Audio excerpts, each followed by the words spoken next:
Paracetamol ಜಗತ್ತಿನಲ್ಲಿ ಸಾಮಾನ್ಯವಾಗಿ ಬಳಸುವ ನೋವು ನಿವಾರಕಗಳಲ್ಲಿ ಒಂದಾಗಿದೆ. ಇದನ್ನ ಕ್ರೋಸಿನ್, ಡೋಲೋ 650, ಕಾಲ್ಫಾಲ್, ಸ್ಯಾರಿಡಾನ್ ಮತ್ತು ಸುಮೋ ಮುಂತಾದ ಬ್ರಾಂಡ್ ಹೆಸರುಗಳಿಂದ ಕರೆಯಲಾಗುತ್ತೆ. ಜ್ವರ, ತಲೆನೋವು, ದೇಹದ ನೋವು, ಹಲ್ ನೋವು ಮತ್ತು ಮುಟ್ಟಿನ ಸೆಳೆತಕ್ಕೆ ವ್ಯಾಪಕವಾಗಿ ಇದನ್ನ ಬಳಸಲಾಗುತ್ತೆ. ಆದರೆ ಪ್ಯಾರಾಸಿಟಮಲ್ ಮೆದುಳಿನ ಮೇಲೆ ಪರಿಣಾಮ ಬೀರುತ್ತೆ ಮತ್ತು ರಿಸ್ಕ್ ತೆಗೆದುಕೊಳ್ಳುವ ನಡವಳಿಕೆಯನ್ನ ಹೆಚ್ಚಿಸುತ್ತಾ. ಸಂಶೋಧನೆಯೊಂದರ ಪ್ರಕಾರ ಪ್ಯಾರಾಸಿಟಮಲ್ ನಿರ್ಧಾರ ತೆಗೆದುಕೊಳ್ಳುವುದರ ಮೇಲೆ ಪ್ರಭಾವ ಬೀರುತ್ತೆ. ಜೂಜಿನ ಪ್ರವೃತ್ತಿ, ಅಪಾಯಕಾರಿ ಹೂಡಿಕೆಗಳು, ಅಸುರಕ್ಷಿತ ಚಾಲನೆ ಮತ್ತು ಇತರ ದಿಟ್ಟ ನಡವಳಿಕೆಗಳಿಗೆ ಕಾರಣವಾಗುತ್ತೆ ಅಂತ ಹೇಳಲಾಗ್ತಿದೆ. ಈ ಔಷಧಿಯನ್ನ ತೆಗೆದುಕೊಂಡ ನಂತರ ಜನ ಹೆಚ್ಚು ಅಪಾಯಕಾರಿ ಚಟುವಟಿಕೆಗಳಲ್ಲಿ ತೊಡಗುತ್ತಾರೆ ಅಂತ ಸಂಶೋಧನೆ ಸೂಚಿಸುತ್ತೆ. ಹಾಗಾದ್ರೆ ಪ್ಯಾರಾಸಿಟಮಲ್ ದೇಹದಲ್ಲಿ ಹೇಗೆ ಕೆಲಸ ಮಾಡುತ್ತೆ? ಮೆದುಳಿನ ಮೇಲೆ ಅದರ ಸಂಭವನೀಯ ಪರಿಣಾಮಗಳು, ನಡವಳಿಕೆಯ ಮೇಲೆ ಅದರ ಪ್ರಭಾವ ಏನು? ಓಹಿಯೋ ಸ್ಟೇಟ್ ಯೂನಿವರ್ಸಿಟಿಯ ಬಾಲ್ಡ್ವಿನ್ ವೇ ಮತ್ತವರ ತಂಡ ಕೆಲವರ ಮೇಲೆ ಸಂಶೋಧನೆ ನಡೆಸಿತು. ಮೆದುಳಿನ ಮೇಲೆ ಪ್ಯಾರಾಸಿಟಮಲ್ನ ಪ್ರಭಾವದ ವ್ಯಾಪ್ತಿಯನ್ನು ನೋಡುವುದು ಇದರ ಉದ್ದೇಶ ಆಗಿತ್ತು. ಅದಕ್ಕಾಗಿ ಕಾಲೇಜಿನ 545ಕ್ಕೂ ಹೆಚ್ಚು ವಿದ್ಯಾರ್ಥಿಗಳ ಮಾದರಿಯನ್ನ ತೆಗೆದುಕೊಳ್ಳಲಾಗಿದೆ. ಕೆಲವು ಪ್ರಯೋಗಗಳು ಕೆಲವರಿಗೆ 1000 ಮಿಲಿಗ್ರಾಂ ಪ್ಯಾರಾಸಿಟಮಲ್ ನೀಡಲಾಯಿತು, ಇನ್ನು ಕೆಲವರಿಗೆ ಅದರಂತೆಯೇ ಕಾಣುವ ಪ್ಲಸಿಬೋ ನೀಡಲಾಯಿತು. ನಿಜವಾದ ಔಷಧಿ ನೀಡಲಾಗಿದೆಯೋ ಇಲ್ವೋ ಅನ್ನೋದನ್ನ ಯಾರಿಗೂ ತಿಳಿಸಲಿಲ್ಲ. ಔಷಧ ತೆಗೆದುಕೊಂಡ ನಂತರ ಅವರಿಗೆ ಬಲೂನ್ ಅನ್ಲಾಕ್ ರಿಸ್ಕ್ ಟಾಸ್ಕ್ ಎಂಬ ಕಂಪ್ಯೂಟರ್ ಗೇಮ್ ನೀಡಲಾಯಿತು. ಪರದೆಯ ಮೇಲೆ ಬಲೂನ್ ಪ್ರದರ್ಶಿಸುವ ಆಟ ಅದು. ಪ್ರತಿ ಬಾರಿ ಅದನ್ನ ಉಬ್ಬಿಸಿದಾಗ ಸ್ವಲ್ಪ ಪ್ರಮಾಣದ ಹಣ ಸಿಗತ್ತೆ, ಆದ್ರೂ ಬಲೂನ್ ಬೆಳೆಯದಂತೆ ಅದು ಸಿಡಿಯುವ ಅಪಾಯ ಹೆಚ್ಚಾಗತ್ತೆ. ಟ್ವಿಸ್ಟ್ ಏನು ಅಂದ್ರೆ, ಬಲೂನ್ ಸಿಡಿದ್ರೆ ಆ ಸುತ್ತಿನ ಎಲ್ಲ ಹಣ ಕಳೆದು ಹೋಗುತ್ತೆ. ಒಬ್ಬ ಎಷ್ಟು ರಿಸ್ಕ್ ತೆಗೆದುಕೊಳ್ಳಬಹುದು ಅನ್ನೋದನ್ನ ಪರೀಕ್ಷಿಸೋದು ಈ ಆಟದ ಉದ್ದೇಶವಾಗಿತ್ತು.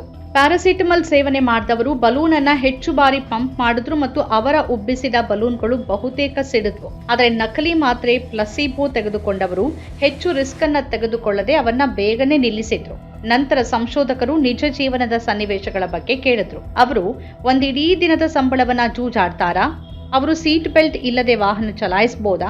ಬಂಗಿ ಜಂಪಿಂಗ್ ಮಾಡೋದಕ್ಕೆ ಸಾಧ್ಯನಾ? ರಾತ್ರಿಯಲ್ಲಿ ಅಸುರಕ್ಷಿತ ಪ್ರದೇಶಗಳಲ್ಲಿ ಒಂಟಿಯಾಗಿ ನಡೆಯೋದಕ್ಕೆ ಸಾಧ್ಯನಾ?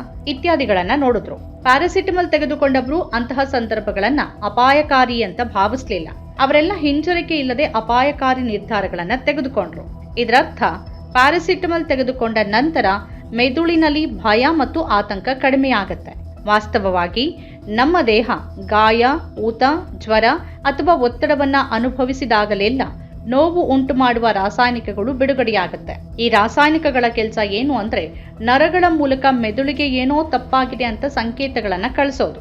ಈ ರಾಸಾಯನಿಕಗಳು ಹೆಚ್ಚು ಉತ್ಪತ್ತಿಯಾದಷ್ಟು ಸಂಕೇತ ಕೂಡ ತೀವ್ರವಾಗಿರುತ್ತೆ ಮತ್ತು ಹೆಚ್ಚು ನೋವು ಅಥವಾ ಅಸ್ವಸ್ಥತೆ ಉಂಟಾಗುತ್ತೆ. ಅಪಾಯದಿಂದ ನಮ್ಮನ್ನ ರಕ್ಷಿಸಲು ಈ ರಾಸಾಯನಿಕಗಳು ಕೆಲಸ ಮಾಡುತ್ತೆ. ಆದರೆ ಪ್ಯಾರಾಸಿಟಮಲ್ ಸೇವಿಸಿದ್ರೆ ಅದು ಈ ರಾಸಾಯನಿಕಗಳ ಉತ್ಪಾದನೆ ಮತ್ತು ಪರಿಣಾಮವನ್ನ ದುರ್ಬಲಗೊಳಿಸುತ್ತೆ.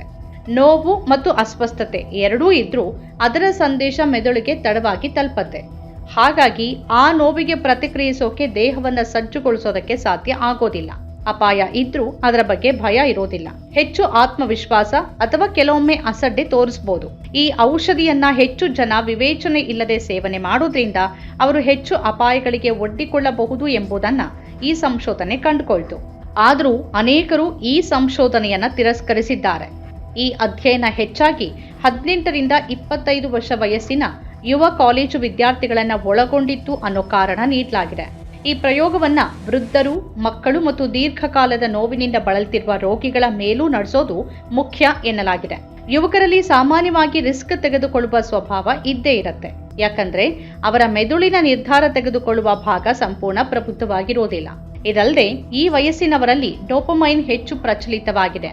ಹಾಗಾಗಿ ಅವರು ಅಪಾಯಕಾರಿ ನಿರ್ಧಾರಗಳನ್ನ ತೆಗೆದುಕೊಂಡ್ರೆ ಅದಕ್ಕೆ ಪ್ಯಾರಾಸಿಟಮಲ್ ಕಾರಣನ ಅಥವಾ ಅವರ ವಯಸ್ಸು, ವ್ಯಕ್ತಿತ್ವ ಕಾರಣನ ಅಂತ ಅರ್ಥ ಮಾಡ್ಕೊಳ್ಳೋದು ಕಷ್ಟ. ದೀರ್ಘಕಾಲದವರೆಗೆ ಔಷಧಿಯನ್ನ ಪ್ರತಿದಿನ ಸೇವಿಸಿದ್ರೆ ಏನಾಗತ್ತೆ ಅನ್ನೋದರ ಬಗ್ಗೆ ಯಾವುದೇ ಸಂಶೋಧನಾ ದತ್ತಾಂಶ ಇಲ್ಲ. ದೀರ್ಘಕಾಲದ ನೋವುಳ್ಳವರು, ಮೈಗ್ರೇನ್ ರೋಗಿಗಳು ಅಥವಾ ಸಂಧಿವಾತದಿಂದ ಬಳಲ್ತಿರೋರು ತಿಂಗಳು ಮತ್ತು ವರ್ಷಗಳ ಕಾಲ ಈ ಔಷಧಿಯನ್ನ ತೆಗೆದುಕೊಳ್ತಾರೆ. ಇವರ ಮೇಲೆ ಇದರ ಪರಿಣಾಮ ಏನು ಅಂತ ತಿಳಿದಿಲ್ಲ.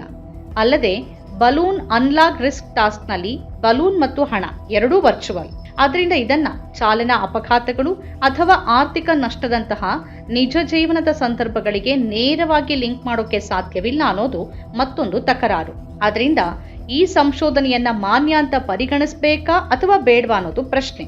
ಆದರೆ ಈ 2020ರ ಸಂಶೋಧನೆಯನ್ನ ಮಾನ್ಯ ಅಂತಾನೆ ಪರಿಗಣಿಸಲಾಗಿದೆ. ಇದು ಸಂಪೂರ್ಣ ತಪ್ಪಲ್ಲ ಅಥವಾ ಸಂಪೂರ್ಣ ಸರಿಯೂ ಅಲ್ಲ. ಈ ಸಂಶೋಧನೆಯನ್ನ 100ಕ್ಕೆ 100ರಷ್ಟು ದೃಢೀಕರಿಸಬಹುದಾದ ಯಾವುದೇ ಫಾಲೋಅಪ್ ಅಧ್ಯಯನಗಳು ನಡೆದಿಲ್ಲ. ಅದೇನೇ ಇದ್ರೂ ಸರಿಯಾದ ಪ್ರಮಾಣದಲ್ಲಿ ತೆಗೆದುಕೊಂಡಾಗ ಮಾತ್ರ ಪ್ಯಾರಾಸಿಟಮಲ್ ಸುರಕ್ಷಿತ ಅನ್ನೋದನ್ನ ಗಮನಿಸಬೇಕು.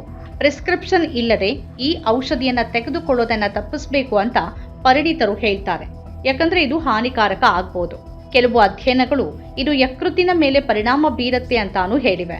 ಕೆಲವು ಅಧ್ಯಯನಗಳು ಗರ್ಭಿಣಿಯರು ಪ್ರಿಸ್ಕ್ರಿಪ್ಷನ್ ಇಲ್ಲದೆ ಪ್ಯಾರಾಸಿಟಮಲ್ ಅಥವಾ ಅಂತಹ ಯಾವುದೇ ಇತರ ಔಷಧಿಗಳನ್ನ ತೆಗೆದುಕೊಳ್ಳೋದನ್ನ ತಪ್ಪಿಸಬೇಕು ಅಂತ ಹೇಳಲಾಗುತ್ತೆ. ನಮ್ಮ ಕಾರ್ಯಕ್ರಮಗಳನ್ನ ನೀವು ನೋಡ್ತಾ ಇದ್ರೆ ನಮ್ಮ ಚಾನೆಲ್ ಅನ್ನ ಸಬ್ಸ್ಕ್ರೈಬ್ ಮಾಡಿ, ಪಕ್ಕದ ಬೆಲ್ ಐಕಾನ್ ಒತ್ತಿ ನಮ್ಮನ್ನ ಬೆಂಬಲಿಸಿ. ಹಾಗೆ ನಮ್ಮ ಕಾರ್ಯಕ್ರಮಗಳನ್ನ ಲೈಕ್ ಮಾಡಿ, ಕಮೆಂಟ್ ಮಾಡಿ, ಅದನ್ನ ಬೇರೆಯವರಿಗೂ ವಾಟ್ಸ್ಆಪ್ ಮೂಲಕ ಶೇರ್ ಮಾಡಿ.